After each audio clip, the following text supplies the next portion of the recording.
Govoriti o woke kulturi uopšteno je prosto nemoguće u ovako kratkom vremenskom intervalu koji imamo, jer prožima čitavo globalno društvo u svim porama društvenog života i dotičući se uvek nekako i veoma vešto i lukavo lične slobode pojedinca.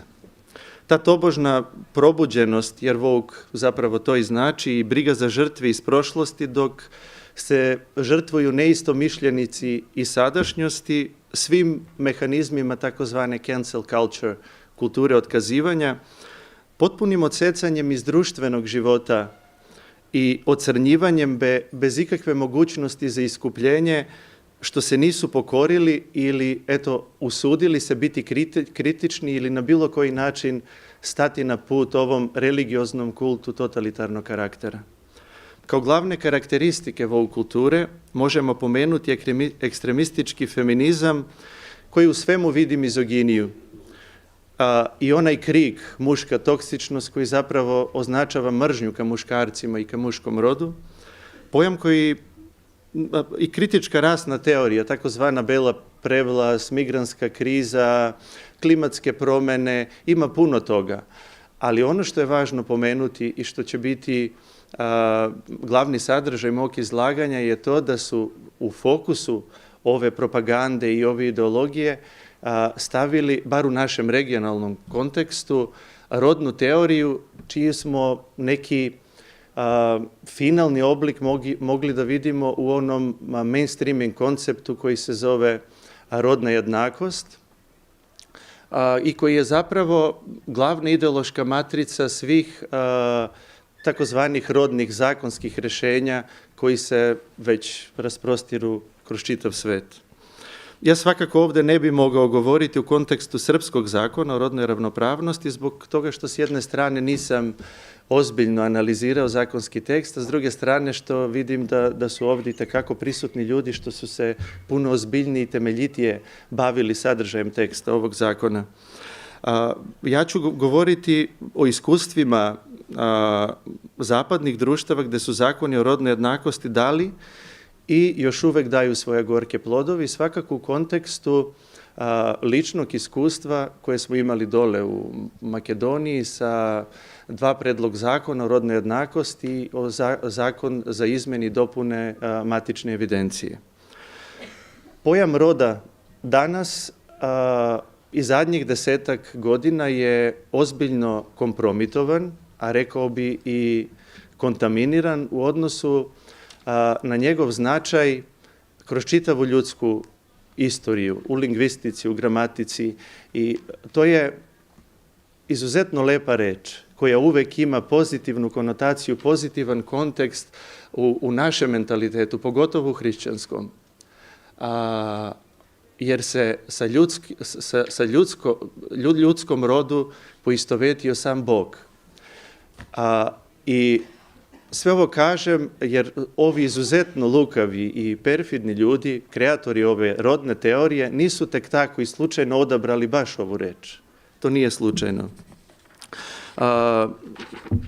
Definicija u ovom novom kontekstu, šta to označava rod, znamo da je to socijalni konstrukt, društveno određene uloge, znaju biti ponekad toliko brutalni da kažu da su to uloge koje nameće društvo, određuje uloge između muškaraca i žena, ali da su uvek determinisane od biološkog pola.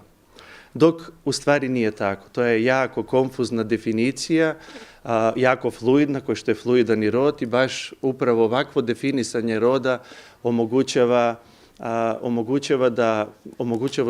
čitavu ovu rodnu teoriju iz kojeg izlazi sve i svašta. Saglasno rodnog teoretiziranja, rod je fluidan i nova primjena pojma rod i rodni identitet, definisani konkretno u kontekstu rodnih teorija, doneće društvenu i institucionalnu konfuziju i podeljenost u već i onako frakturiranom društvu. I sve bi donekle bilo u redu da se svako osjeća kako hoće, ali da rod nema ozbiljnu političku podlogu u Istanbulskoj konvenciji, to je međunarodni dokument koji je postao obavezujući i u makedonskom i u srpskom društvu. Dok objašnjavajući izveštaj, to jest radni dokumenta saveta koji su radili na ovoj konvenciji, ja te dokumente nisam mogao da nađem na makedonskom jeziku, iako smo ratifikovali taj dokument i dužni su bili da nam prevedu i da vidimo o čemu se rade, a svi međunarodni dokumenti ovog formata se uvek analiziraju u svetlu tih radnih dokumenata. Tamo stoji, citiram, rod sa kojim se identifikuju određene grupe ljudi ne odgovara sa njihovim biološkim polom, kojim je, pazite, dodeljen na rođenju. I upravo čitava ova rodno senzitivna priča i svi zakoni su ne za inkluzivnost, nego za ekskluzivnost upravo jedne kategorije ljudi. Pravo lice koncepta o rodnoj jednakosti mi u Makedoniji smo videli u predlog tekstu istoimenog zakona koji podrazumeva, citiram, jednakost žena, muškaraca i ljude sa različitim rodnim identitetima u vidljivosti, odgovornosti, mogućnosti, pristupu, kontroli na resurse i moć u svim sferama javnog i privatnog života. Zakon naslovljen kao Gender Equality Act, bukvalno preveden kao rodna jednakost, to je neko pomenuo na ovom skupu, provlači se kao pravna platforma borbe za ženska prava, dok u isto vreme omogućuje da svako bude žena, uključujući muškarce sa muškim biološkim polom. I tu je zapravo prisutna ta moralna superiornost koju rodni aktivisti obezbeđuju ili bolje reći prigrabljuju za sebe, jer im je jako neophodna da samo ako imalo odlučite da dobronamerno kritikujete zakon po bilo kojoj osnovi, oni kažu da ste vi mizogenični, da sprečavate razvoj borbe za ženske prava i tako dalje, okrivljeni ste za mizoginiju, da ste protagonisti patrijarhata i da održavate tu toksičnu atmosferu u društvu u kojoj je žena unižena, ugrožena i tako dalje. Isto kao i sa Istanbulskoj konvenciji, čitav ovaj set rodnih zakona, kao rodna jednakost, zakon za samoidentifikaciju, rodnu integraciju i tako dalje, omogućio pravno, formalno i legalno bujanje rodova u najprogresivnijim liberalnim društvima, bile su potrebne 10 do 13 godine, svugde različito. Mene je to zaprepastilo kad sam video da potpuno istu sliku, big picture, žele da proguraju u našem društvu u Makedoniju za par meseci. Zakon za rodnu jednakost znači sasvim drugo nego u ovom kontekstu, ovde je puno benigniji, izjednačavanja ljude sa različitim rodnim identitetima sa muškarcima i ženama u zakonskoj platformi koja se brine o pravima žene, a bukvalno a vi izjednačujete žene sa biološkog pola sa muškarcima koji su odlučili da se tako osjećaju. I u čitav zapadni svet, u zapadna društva mi vidimo da su žene ugrožene, potlačene i da u svim ženskim kategorijama, u sportu i bilo gde muškarci mogu biti dominantni zbog anatomije, upravo gaze i ponižavaju žene. Nećemo pričati o javnim toaletima i o svim dramama koji se dešavaju, jer baš i ne vole tu plastičnu prezentaciju tih plodova rodne ideologije.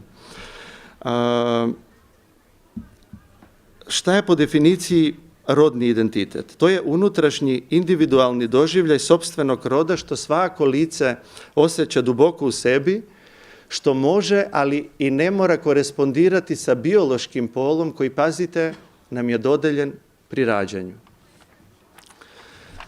Kao i lični doživljaj sopstvenog tela i drugačiji izražaj roda, uključujući ime, govor, odeću, maniri i drugo. Radi se o brutalnoj relativizaciji biološkog pola, čak što više i potpunoj anihilaciji, negaciji objektivne, biološke i naučne stvarnosti. Kulminacija besmislenosti je što se ovakvim zakonskim rešenjima prinuđuje većina u društvu da prihvati tu novu stvarnost baziranu na unutrašnja subjektivna osjećanja pojedinaca koja će poprilično, pod znacima navoda, obogatiti sadržaj rodno senzitivnog jezika sa potencijalom da preraste u novogovor. Usvajanje rodno neutralnih zamjenica i uopšte priznavanje nebinarnih naslova doprinose lingvističkoj promjeni koja se odražava i direktno utiče na razvoju, razumevanje i poimanja roda. O tome se poprilično govorilo na ovom skupu. Ali jezik nije samo sredstvo za komunikaciju, nego i odraz društvenih vrednosti jednog naroda. I analogno tome, ovakav način nasilnog razvoja takozvanog rodno-inkluzivnog jezika čini ga neodvojivim aspektom te dobro razrađene strategije za oblikovanje rodne ideologije u jednom društvu. Jer kroz jezik možete najlakše promijeniti percepciju jednog naroda. O čemu se radi? Jezik daje tu mogućnost da neprestajno svakodnevno ponavljate laž. Jezik koristimo svakodnevno i svi znamo da često ponavljana laž postaje istina. To je tendencija sa svim ovim igrama i integrisanjem rodne teorije nasilnim metodama u jeziku jednog naroda. Samim tim što je rod fluidan i podleži neprestajnoj evoluciji i ekstenziji tog spiska rodnih identiteta, među drugim daje tu mogućnost da se budi muško i žensko isto vrijeme, pa čak i nešto treće. Zavisno ta subjektivna unutarnja osjećanja pojedinca, koja kada poprime zakonsku formu, i nije ništa opasno i tragično da se svako osjeća kako hoće, ali kad nečija subjektivna osjećanja kroz koja se gradi identitet pojedinca, poprimi zakonsku formu i postane obligatorna za čitavo društvo, to je onda totalitarizam, a ne podrazumeva slobodu. Zbog toga svi ljudi koji imaju crkveni mentalitet ne mogu prihvatiti tu takvu teoriju jer je tuđa crkvenom mentalitetu, jer mi znamo u crkvi da se identitet gradi u zajednici, da se ostvarujemo kao ličnosti u zajednici. Ne možete van zajednice graditi nikakav identitet. Ne želim upotrebiti ružnu reč, jer zajednica je merilo svega i po svaku cenu moramo očuvati zajednicu, društvo, kako god želite. Ali ova tendencija da se identitet neki gradi van zajednici i da se svi principi zajednice, prije svega ljubav i sloboda u kojoj postoji, ruše po svaku cenu, to je definicija za totalitarizam.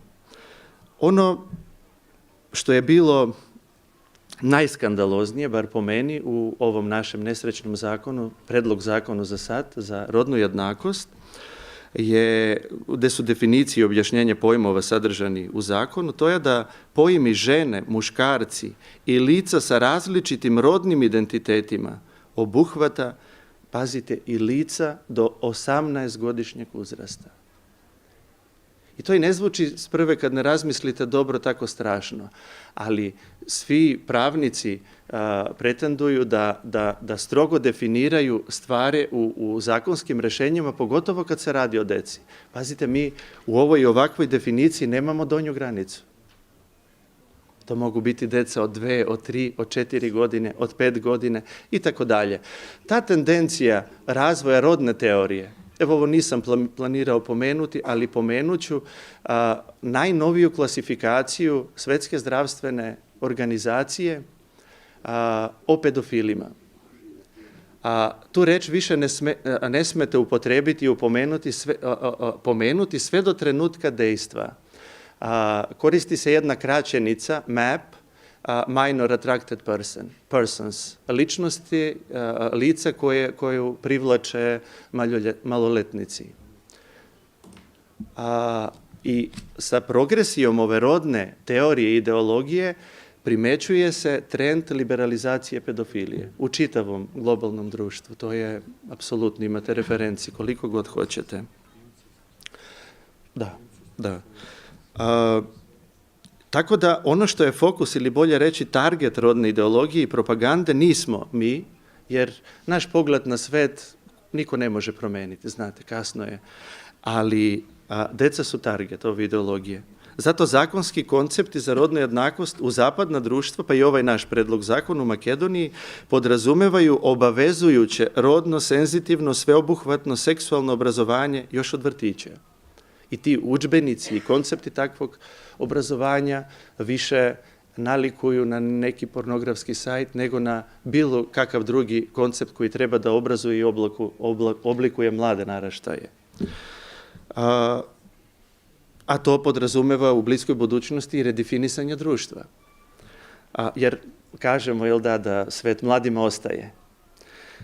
Zašto govorimo ovo? Zato što sa implementacijom zakona o rodnoj jednakosti, rodnim identitetima i ulaskom u obrazovni sistem rodne ideologije, broj dece dijagnostikovani rodnom disforijom, to je stanje u kojem se osoba osjeća zarobljena u pogrešnom telu, pogrešno telo je zapravo svoje vlastito telo, vrtoglavo raste ovaj trend u sve države gdje su ova zakonska rješenja realnost, jer se ispostavilo da je ovo stanje, koje je to medicinsko stanje, socijalno zarazno, posebno među adolescentima. I evo samo primjera radi, u Britaniji stopa transrodnih osoba narasla za 4400% u ženskoj populaciji među devojčicama adolescentnog doba. Što u medicinskoj praksi to je nezabeleženo. Obično rodna disforija se beležila kod muškaraca, kod žena je bila izuzetna retkost.